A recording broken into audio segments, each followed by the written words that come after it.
Have you ever been feeling pretty good about your progress, your health, your body, your life, and then you open social media and all of a sudden you feel behind in your body, behind in your business, behind in your energy, behind in your confidence? You didn't feel that way 5 minutes ago, but you do now. Welcome back to Renewed and Radiant, the podcast where I share science-based wellness with a big dose of encouragement and some faith. And today we're talking about comparison and why it's one of the most toxic, underestimated habits we engage in daily, and how it quietly sabotages our confidence, discipline, peace, and even our results. And yes, one of the most powerful, clarity restoring decisions you can make. Comparison is often sold to us as motivation. So this entire conversation comes from a coaching call I recently had with a WBN member who one of her goals for this year is to stop comparison. And I realized it can hit us all hard at different times. See, comparison is often sold to us as motivation. We tell ourselves, well, it pushes me. It keeps me inspired. It helps me aim higher. But here's the truth.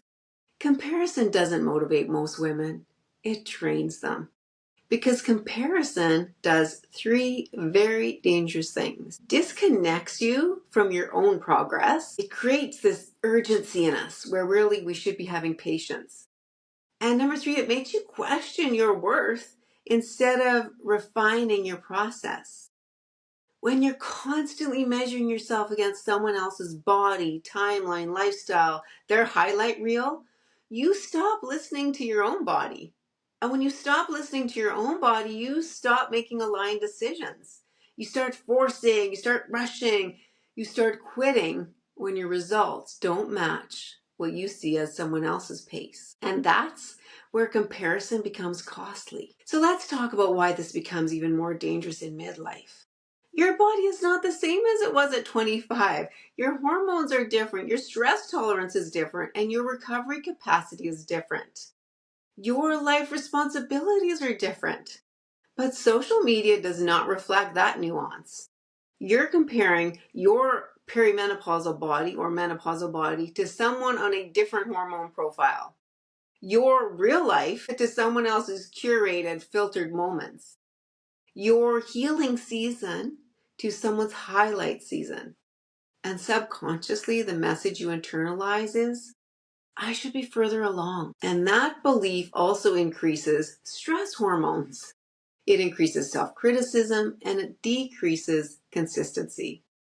And I mean, with photo editing, AI, special lighting, all the things nowadays, many times the people you see on social media don't even look like that themselves. And ironically, this comparison actually makes your results slower, not faster. Because one of the most damaging effects of comparison is the false urgency.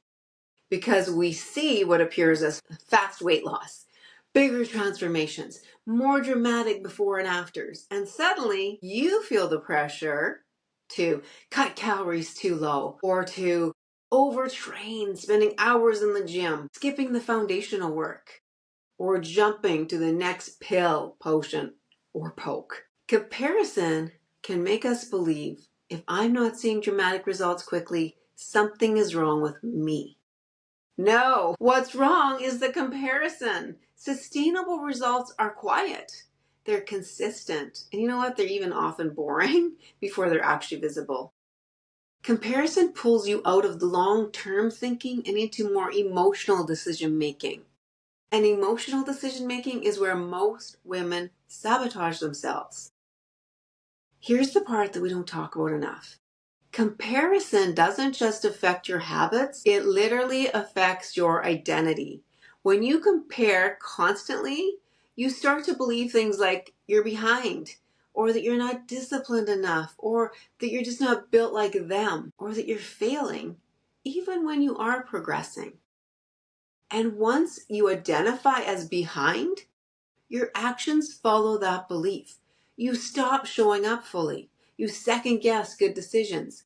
You abandon structure the moment the results slow. Comparison erodes self-trust. And self-trust, not motivation, is what creates consistency. I have to share with you, a few months back, I felt like God impressed on my heart that the more I scrolled social media, the more I compared myself to others, and the less I was becoming the person that He created me to be. I was becoming less the person that God created me to be and more like others that I was never meant to. And at that moment, I decided that's enough. I'm taking a break from social media. And pretty much at this point, I'm only going on to post and check my messages.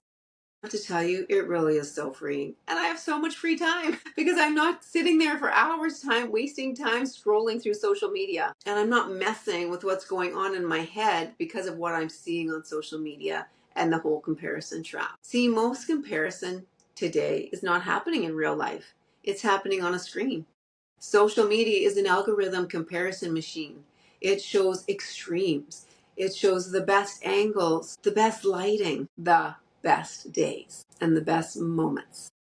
And your brain interprets what it sees as reality, even when you know intellectually that it's curated. Which is why I'm going to say something that may feel a little uncomfortable for you today, but constant social media consumption is working against you. Taking a break from social media does some powerful things for you. It quiets the noise, for one thing. You can finally hear from your brain and your body again. Also, it restores internal validation because you stop outsourcing your confidence to comparison. And it strengthens discipline because you're no longer emotionally reactive to what you see. Most women don't lack willpower. They lack the mental space, the stepping away, creating space, and space where clarity lives. This is about protecting your peace and your focus. You don't need to watch everyone else run their race. You need to focus on you, running your race well. And there will be seasons where social media maybe inspires you, but there's also seasons where it distracts you.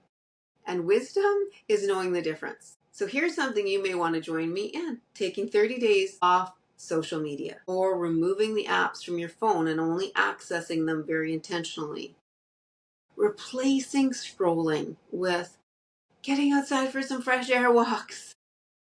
Doing some journaling. Reading those books you've been meaning to read. Doing some meal planning. Or just getting some extra sleep. It's time to recalibrate. And then ask yourself, how do I feel without this noise of social media? How does my body respond when I'm not comparing? And how much easier is discipline when my mind is quieter? And the answer may surprise you. Comparison is harmful. It costs you peace, it costs you patience, and it costs you consistency. And eventually, it costs you results. Your body doesn't need more pressure. It needs more trust. Your progress does not need more urgency. It needs more time. And your mind for sure doesn't need more input. It needs more clarity.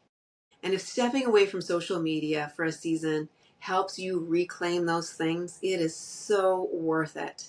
It is an investment. And sometimes the fastest way forward is to stop watching everyone else. I hope you found this helpful today. I would love to hear from you. Have you ever struggled with comparison? Do you find that it gets worse when you're on social media? I've sure noticed a huge difference since I've been off of it. Please like, comment, and if you think there's someone that would benefit from this, share it with them because we all want to design a life we love.